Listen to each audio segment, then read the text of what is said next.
सतगुरु गुण लिखा न जाए। राम राम राम राम।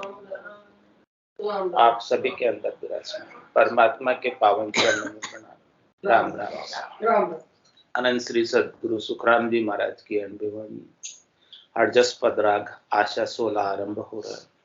महाराज फरमा रहे बांदा ओ सुन भेद नियारो रे बांदा ओ सुन भेद नियारो ज्ञानी ध्यानी देवन पावे सत्य स्वरूप प्यारो ज्ञानी ध्यानी देवन पावे सत्य स्वरूप प्यारो रे मांदा ओ सुन भेद नियारो रे मांदा ओ सुन भेद नियारो चार खान जगत में कहिए चार ज्ञान में होई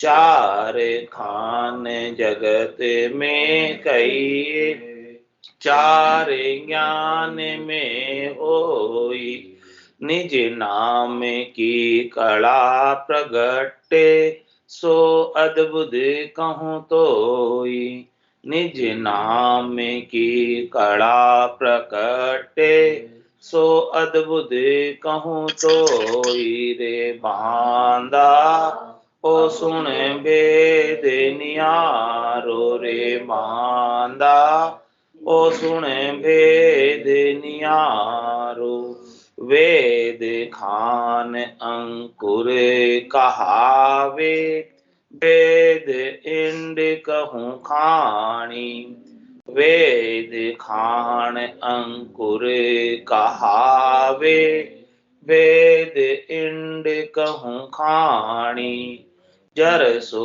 खान जप तप तपस्या ए सुन चार बखानी जर सो खान जप तप तपस्या ए सुन चार बखानी रे बांदा ओ सुन भेद नियारो रे ओ सुन भेद नियारो तीन खान का बीज जगत में देखे पर खेलोई तीन खान का बीज जगत में देखे पर खेलोई अद्भुत माई प्रकटे काई सो बीज लखे हन कोई अद्भुत माई प्रकटे काई सो बीज लखे हन कोई रे मांदा ओ सुन भेद नियारो रे मांदा ओ सुन भेद नियारो कह सुख राम सुनो सब कोई ओ अर्था में नाही कह सुख राम सुनो सब कोई ओ अर्था में नाही ज्यों बेराग उपजे जुग में यूं प्रगटे है जन माही ज्यों बेराग उपजे जुग में यूं प्रगटे है जन माही रे बांदा ओ सुन भेद नियारो रे बांदा ओ सुन भेद नियारो ज्ञानी ध्यानी देवन पावे सत्य स्वरूप प्यारो ज्ञानी ध्यानी देवन पावे सत्य स्वरूप प्यारो रे मांदा ओ सुने भेद नियारो रे मांदा, ओ सुने भेद नियारो। महाराज फरमाने सतनाम निज नाम कुदरत कला नेंचर का भेद सबसे अलग है, सबसे न्यारा है। ये सतनाम निज नाम कुदरत कला नेंचर राम कागदा ऊपर मंडे नहीं, मुख और जीभ पर आवे नहीं। रूप देखण के माई दिष्ट मुष्ट में आवे नहीं। इंद्रियातीत है, समयातीत है, कालातीत है और ये सर्वज्ञ है। कल भी था, आज भी है, कल भी रहेगा। इसीलिए यह बहुत सुंदर है, लेकिन ये चरम चक्षुओं से दिखाई देता नहीं। है सो सुंदर है सदा, नाही सो सुंदर नाही, नाही सो दिसे सदा, है सो दिसे ना। ये दिखाई नहीं देता, लेकिन है, और उसका भेद भी न्यारा है। भेद भी इसका अलग है। वो भेद किसके पास है? संतों के पास है, सदगुरु के पास है, केवल भगवंतों के पास है। और जिनके पास है ये भेद, वो केवल पद आनंद पद में पहुंच जाते हैं। और जिनको भेद नहीं मिलता है, वो तीन लोक में जाते और आते हैं। तीन लोक का फेरा होई, गाणी बेल फिरे जू सोई। चार वेद की त्रिगुण माया, लख 84 जीव बंधाया। इसमें सब जीव बंधे ही रहते हैं, छूट नहीं पाते हैं। जिसको सस्वरूप का, वास्तविक स्वरूप का, यथार्थ स्वरूप का आनंद प्राप्त हुआ है, वही आत्मा अपने कल्याण को, आनंद को, अपने स्वरूप को, अपने निज घर को प्राप्त कर पाती है। और जिसने एक बार अपना निज घर पा लिया, फिर वो यात्रा में, 84 की यात्रा में भटकती नहीं। वो निज घर में परम विश्राम, परम आनंद में ही समाई रहती है, वहीं आनंदित रहती है और वहीं हमेशा हमेशा के लिए केड़ करती है। 10वें द्वार करे हंस केला, अनंत कोट संतन का मेला। और केल करते करते उसे कैसा आनंद प्राप्त होता है? मुरली बीन बजे सुरनाई, शंखरी गोर गिगन गर छाई। अनहद जालर का झंकारा, रोम रोम बोले निरंकार। ऐसे आनंद की प्राप्ति सतत रूप से, अनवरत रूप से, शरीर की अपेक्षा नहीं, कुछ कर रहे नहीं कर रहे फिर भी प्राप्त हो रही। वो ध्वनि नाद की, अनद नाद की, जिंग की, सोहंग की, अगम की कौन सुना है? बाहर मंदिर के अंदर झालर बजती है, घंट नाद होती है, घंटा बजता है, शंख की घोर सुनाई देती है, मुरली की आवाज सुनाई देती है। वो सारी आवाजें बिना बजाए बजती हैं।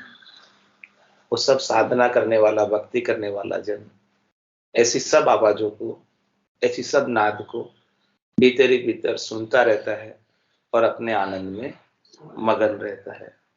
ऐसा इसका अद्भुत विलक्षण भेद है। बिना ही बजाए झालर बाज रही है, नौपत बाजे नाम की, दिन रात एक सार। ऐ जी सुनता हो गुरु ज्ञानी, गिगन में भंवर गुंजारा दे। बहुत सारे भंवरे एक साथ गिगन मंडल में गुंजार कर रहे हो। हे सदगुरु के ज्ञान को धारण करने वाले, साधना करने वाले जनों, क्या आप ऐसी भंवर गुंजार सुनते हो? ऐसे आनंद की बात महाराज बता रहे हैं, ऐसे भेद की बात बता रहे हैं, रहस्य की बात बता रहे हैं।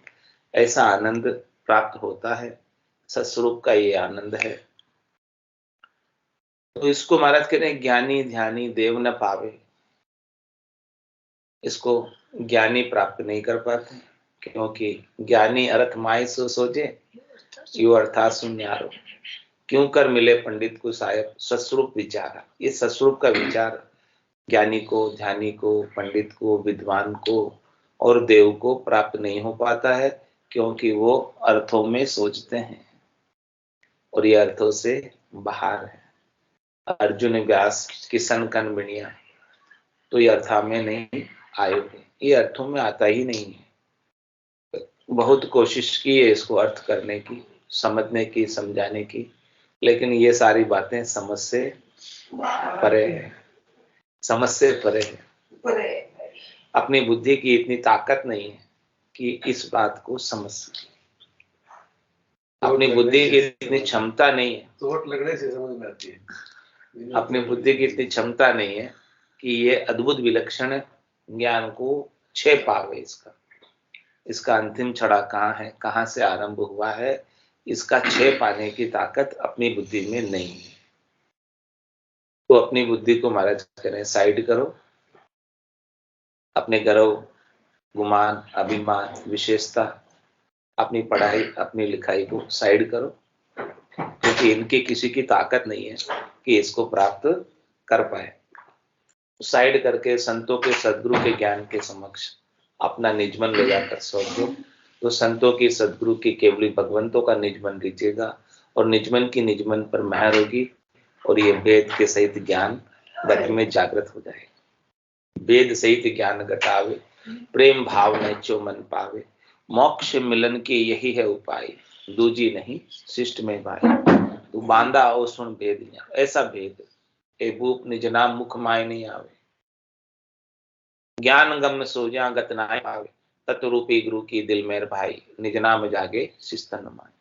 ऐसा ये भेद की बात, रहस्य की बात बता रहे कि बांधा हो सुन भेद नियारो, ज्ञानी ध्यानी देव न पावे, क्योंकि आते ही नहीं है ज्ञानी ध्यानी।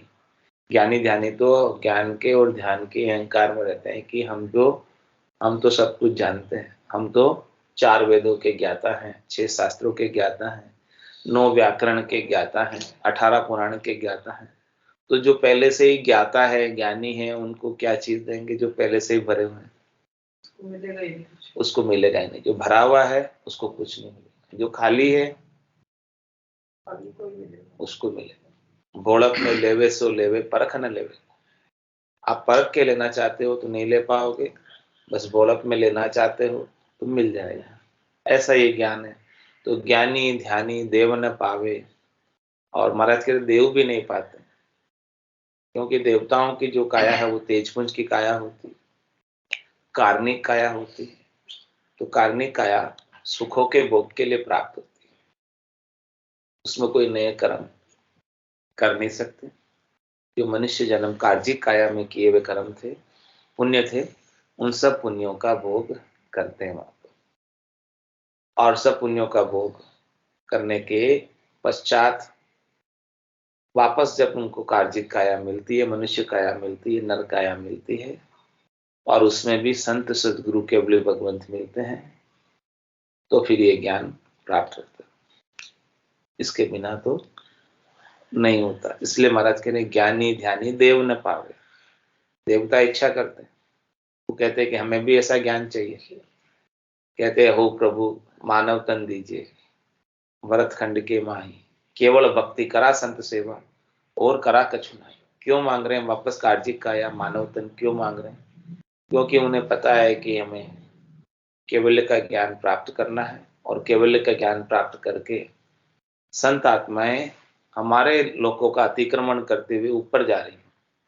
ये वो देखते हैं, देखते हमारे लोकों को पार करते हुए ऊपर जा रही हैं, और हम नहीं जा पाए ऊपर। तो इसलिए अरदास कर रहे हैं कि हमें भी ऐसी वापस कार्जिक काया देना, नरदेही देना, जिससे हम ऐसा ज्ञान प्राप्त करके हम भी अपनी आत्मा का कल्याण कर पाए। तो ज्ञानी ध्यानी देव न पावे, सत्स्वरूप प्यारो। ऐसा सत्स्वरूप का ज्ञान है, ऐसा सत्स्वरूप प्यारा है। तुम्हारा दृष्टांत देकर समझा रहे हैं कि 4 खान जगत में कहिए, 4 ज्ञान में हुई, निज नाम की कला प्रकटे सो अद्भुत कम। 4 प्रकार के खाने हैं, उससे महाराज ने सारे ज्ञान को वर्णित किया है। उनकी उपमा लगाई है कि कौन सा ज्ञान जो है कौन सी खान के बराबर। संसार में 4 प्रकार के खाने, अंकुर खान है। अंकुर खान में से क्या पैदा होता है, क्या उत्पन्न होता है? वृक्ष। वृक्ष सब अंकुर से उगते हैं। वृक्ष और खेती होती है, जो कुछ भी होता है अंकुर से होता है। उसका जमीन में बीज बोया जाता है और वो बीज से अंकुर होता है, और वो वहीं स्थिर रहता है, उसी जगह पे स्थावर है। जहां ये जमीन में होगा ना, उसे वो वृक्ष चल नहीं सकता। इधर उधर घूमना चाहे, कभी उसकी इच्छा हो कि मैं उधर उधर घूम के आ जाऊं, तो वृक्ष घूम नहीं पाता, क्योंकि वो अंकुर खान से उगा हुआ है। उसका गुण ही ऐसा ही है, उसका पहुंच ही ऐसा ही है, उसका पराक्रम ही इतना ही है। और अंकुर खान के बाद में दूसरी खान आती अंडज खान। वो उससे थोड़ी सी विकसित है। जैसे जैसे विकास हुआ है, वैसे वैसे ये खाने अंकुर के बाद अंडज खान में अंडा उत्पन्न होता है और फिर वो अंडे से जीव बनता है। वो चल सकता है, फिर सकता है। वो अंडे से उत्पन्न हुआ अंडज खान। और उसके पश्चात खान होती जरायु, जिसमें वो जीव पूरा अंदर ही बनकर ही बाहर निकलता है, जो सीधा ही चलने फिरने के लायक होता है, जैसे मनुष्य बनते, जरायु खान से बनते। और चौथी खान होती है अद्भुत, जो अचानक ही प्रकट हो जाते हैं और अचानक ही गायब हो जाते हैं, पता ही नहीं चलता है उनका उत्पन्न होने का। कुछ पता नहीं चलता कि कहाँ से आ गया, कहाँ चला गया। महिला की अंडे से हाँ, वो अंडे से होगा बराबर। और बहुत सी चीजें ऐसी होती है जो पता ही नहीं चलता, अचानक प्रकट होने वाली बात करें। अद्भुत कान का मतलब अचानक प्रकट हो जाता है, कोई चीज अचानक आ जाती है जिसका सोर्स नहीं पता, इसकी उत्पत्ति नहीं पता। अभी सरसों का भी फूल बनता है, सरसों में से फूल निकलता है। तो महाराज कह रहे हैं कि ऐसी 4 प्रकार के खाने हैं। उस 4 प्रकार के खानों को ज्ञान से महाराज ने रिलेट किया है कि कौन सा ज्ञान कौन सी खान के बराबर है। तो वो समझा रहे हैं, देखो वेद खान अंकुर कहा। 4 वेदों का जो ज्ञान है, सामवेद, यजुर्वेद, अर्थवेद, ऋग्वेद, ये किसके समान है? अंकुर खान के समान, स्थावर के समान, वृक्ष जैसे उत्पन्न होता है उसके समान है, रो है।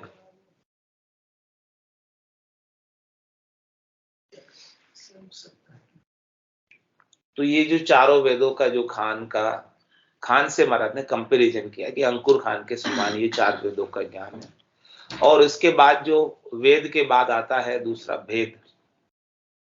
वेद के अंदर ज्ञान आता है अष्टांग योग, सांख्य योग का। वेदों के अंदर जो ज्ञान होता है वो 3 लोकों में फल प्राप्ति का है। जैसे वृक्षों पे फल लगते हैं और फिर फल खाते हैं लोग, फल खा के अपना पेट भर लेते हैं। इसी प्रकार से 4 वेदों के ज्ञान के अंदर फल लगते हैं 3 लोकों में, और वो फल का सुख के पूर्वक उपयोग करते हैं। फल पावे, पदवी मिले, लेकिन गर्भ न छूटे। ये 4 वेदों के ज्ञान को धारण करने से इतना लाभ तो हो जाता है कि फल मिल जाते, गुजारा हो जाता है, संसार के अंदर सुखपूर्वक रहा जा सकता है। और इसके बाद आगे बताइए महाराज ने भेद इंड खान का। भेद जो है अष्टांग योग, सांख्य योग, वो इंड खान के समान, वो उससे थोड़ी सी उन्नत विकसित। अष्टांग योग, सांख्य योग, अष्टांग योग, सांख्य योग में इस देही को महाप्रलय तक रख लेते हैं। वैदिक ज्ञान से तो गुजारा कर लेते हैं और उससे देही को काफी समय तक, जहां तक महाप्रलय नहीं हो वहां तक रख सकते हैं, ऐसा उसमें गुण है। तो वो उससे थोड़ा सा उन्नत किस्म का ज्ञान है। वेद से, वेद का ज्ञान अष्टांग योग, सांख्य योग का उन्नत किस्म का ज्ञान है। और कह रहे महाराज जरसो खान जब तब तपस्या, और उसके पश्चात जब करते हैं, तप करते हैं, तपस्या करते हैं, तो वो जरायु खान के समान, जर खान के समान है, जिसमें सीधा फल उत्पन्न होके ही प्राप्त हो जाता है, सीधा रेडी। तो ये उससे थोड़ा सा उन्नत किस्म का है ज्ञान। तो कैसे कैसे ज्ञान होगा? एक तो वेदों का ज्ञान हो गया, दूसरा भेद का ज्ञान हो गया, और तीसरा जब तब तपस्या का ज्ञान हो गया। तो आज के तपस्या करने से अगले जन्म में राजा बन जाते हैं। तपस्वी सो राजेश्वरी, ये तपस्या का गुण है, राज करते हैं।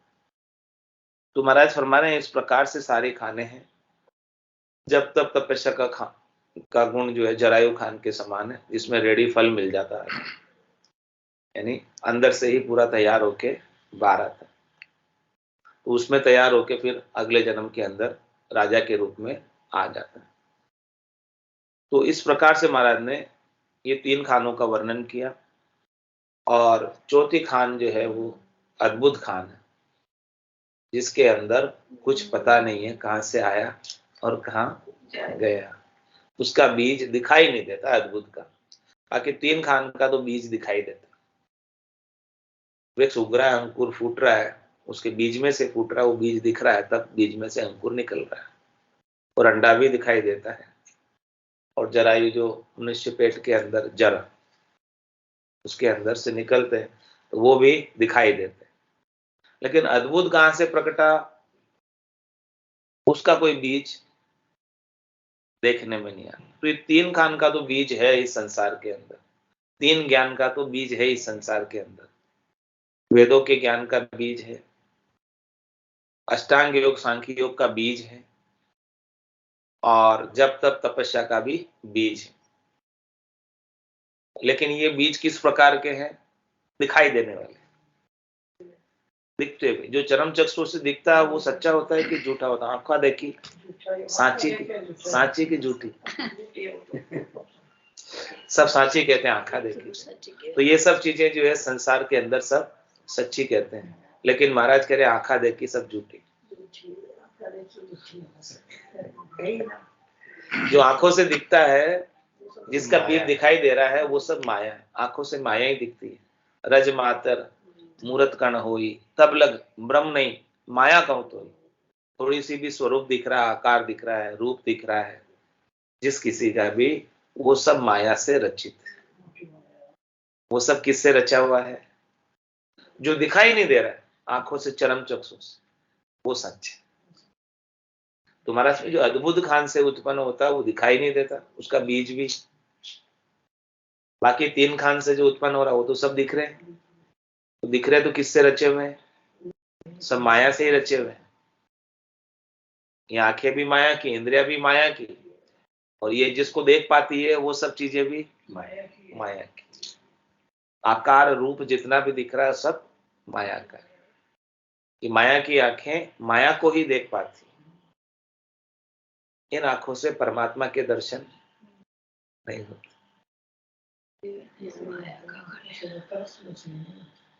नहीं होते। तो परमात्मा के दर्शन करने हो तो दिव्य नयन माया का खुलिया, ब्रह्म अखंडित सूझे, कै सुखराम ब्रह्म का खुलिया, परम धाम जब भीतर के चक्षु खुलेंगे तब परमात्मा के दर्शन होंगे। दिव्य नयन, ब्रह्म नयन, ये सब खुलने से ही परमात्मा के दर्शन वास्तविक यथार्थ स्वरूप के होते हैं, और वो भीतर में होते हैं। जिन पाया जिन गट ही पाया, बायर फिर जन्म गमाया, 68 को काहू को फिरिए, सूरत समेट नाम में धरी। तुम्हारा ने सारा निर्णय किया, इसके अंदर बताया समझाया है कि भाई देखो क्या क्या चीज का बीज है जो दिख रहा है। तो ये सब प्रकार के बीज माया के हैं, और जो केवल का बीज है वो माया से बिल्कुल न्यारा है, और केवल का बीज दिखाई नहीं देता। माया के सब बीज दिखाई देते हैं। माया के सब बीज करनी और क्रिया में, उपाय में। केवल का बीज करनी और क्रिया उपाय में नहीं। केवल के बीज की कोई करनी नहीं है, क्रिया नहीं है, उपाय नहीं है। बाकी सब बीजों की करनी क्रिया और उपाय, जिससे वो चीज बनती है। केवल का बीज गेबव है, ऑटोमेटिक है, जन के अंदर ऑटोमेटिक ही प्रकटता है, गेबा ही प्रकटता है, कोई करनी करने से, क्रिया करने से नहीं।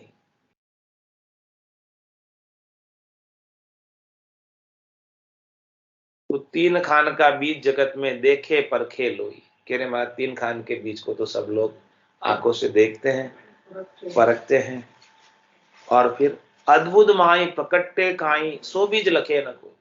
जो अद्भुत खान होती है उसका बीज दिखाई नहीं देता है, लेकिन चीज तो बनती है, अनुभव तो होता है।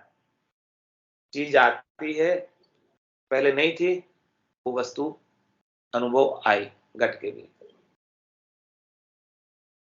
लेकिन उसका बीज कौन सा है वो दिखाई नहीं दे रहा। ये आंखें देख पाने में उसकी समर्थ नहीं है। तो महाराज फरमा रहे हैं आपको कौन सा बीज लेना है, अद्भुत का लेना है, या अंकुर का लेना है, या अंडेज का लेना है, या जरायु का लेना है।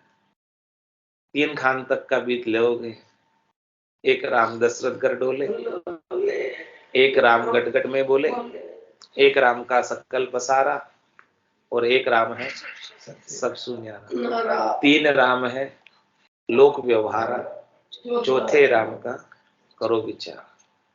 आकारी को सेविया, गर्भ ताप नहीं जाए, जन सुखिया निराकार रे, छिन्मय देत मिटाए। तो महाराज कह रहे चौथे राम का विचार करो, अद्भुत है वो, विलक्षण है, उसके ऊपर विचार करो, उसके समान दूसरा कोई है नहीं, उसकी तुलना में, उसके कंपैरिजन में दूसरा कोई है नहीं। बाकी 3 राम तक तो जाना और आना बना रहता है, 3 लोकों में फल मिल जाएंगे, लेकिन जाना आना छूटेगा नहीं। तो ऐसे बीज की महाराज कह रहे आप परख करो, और परख करके ऐसे बीज को आप धारण करो, धारण करके उसका आनंद अपने गट के भीतर ही अनुभव करो। लेकिन महाराज में इसकी परख कैसे करें, क्योंकि ये तो परखने में आता ही नहीं, परखने में नहीं आता। कह रहे कह सुखराम सुनो सब कोई, ओ अर्था में ना, कोई अर्थ करके इसका परख करना चाहिए कि पहले इसका मुझे अर्थ बताओ, फिर मैं इसे धारण करूंगा। महाराज कह रहे पहले इसका अर्थ बता ही नहीं सकते, कैसे बताऊं। आसन हमारा गिगन मंडल में, रहूं जगत के माई, मेरे को मेरा जन जाने, ओरा को गम ना। दूसरों को अर्थ करके नहीं बता सकते, दूसरों को गम नहीं है, इसकी जानकारी नहीं है, क्योंकि देश ही अगम है, चीजें ही अगम की है, बीज ही अगम का है, तो कैसे गम पड़ेगी किसी को। नाम ही इसका अगम है, तो गम कैसे होगी, जानकारी कैसे होगी।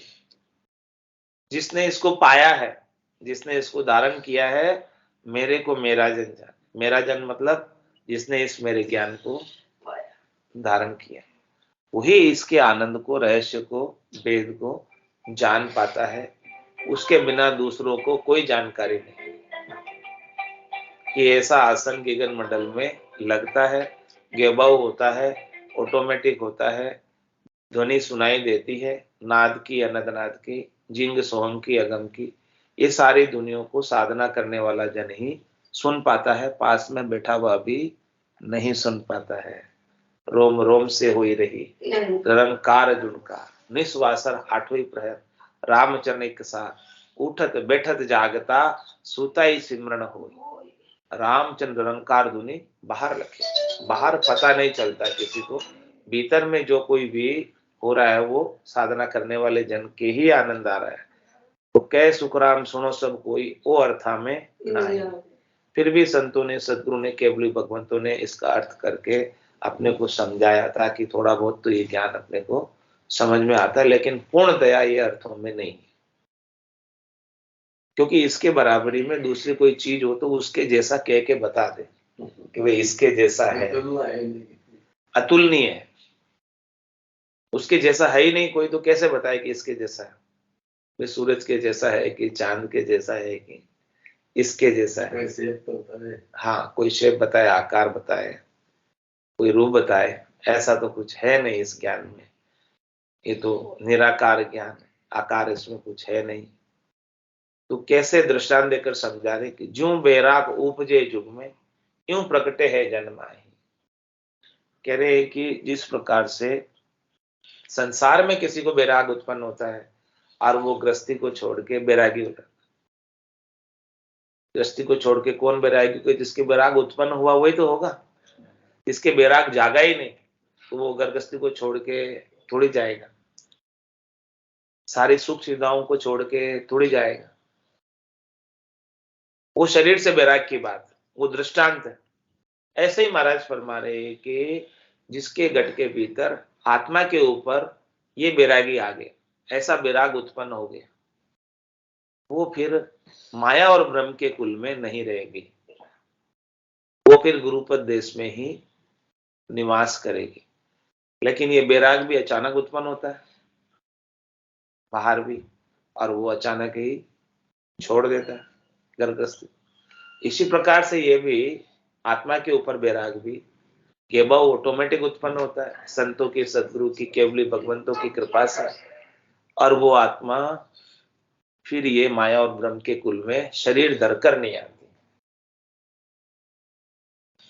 फिर वो हमेशा अशरीरी आनंद यानी आत्मिक आनंद, आत्मा के आनंद में ही समाये रहती है, अपने स्वयं के निजानंद में ही समाये रहती है, परमानंद में ही समाये रहती है, भजनानंद में ही समाये रहती है।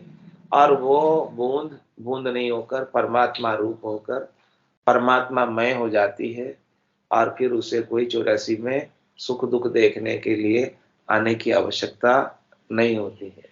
बोलो राम सद्गुरु देव जी महाराज परम दयाल सद्गुरु सुखराम जी महाराज ने दिन्य हो। अनंत श्री सद्गुरु सुखराम जी महाराज के ज्ञान स्वरूप भगवान दिन्य हो। केवली भगवंता ने दिन्य हो। जीवा तारण जहाज में दिन्य हो। मोक्ष के मालिका में दिन्य हो। अनंत कोटि संतान दिन्य हो। राम सभा में राम राम सा राम राम सा राम राम राम राम राम राम राम राम राम। सब संताने सत्संग राम राम राम राम राम राम राम राम राम।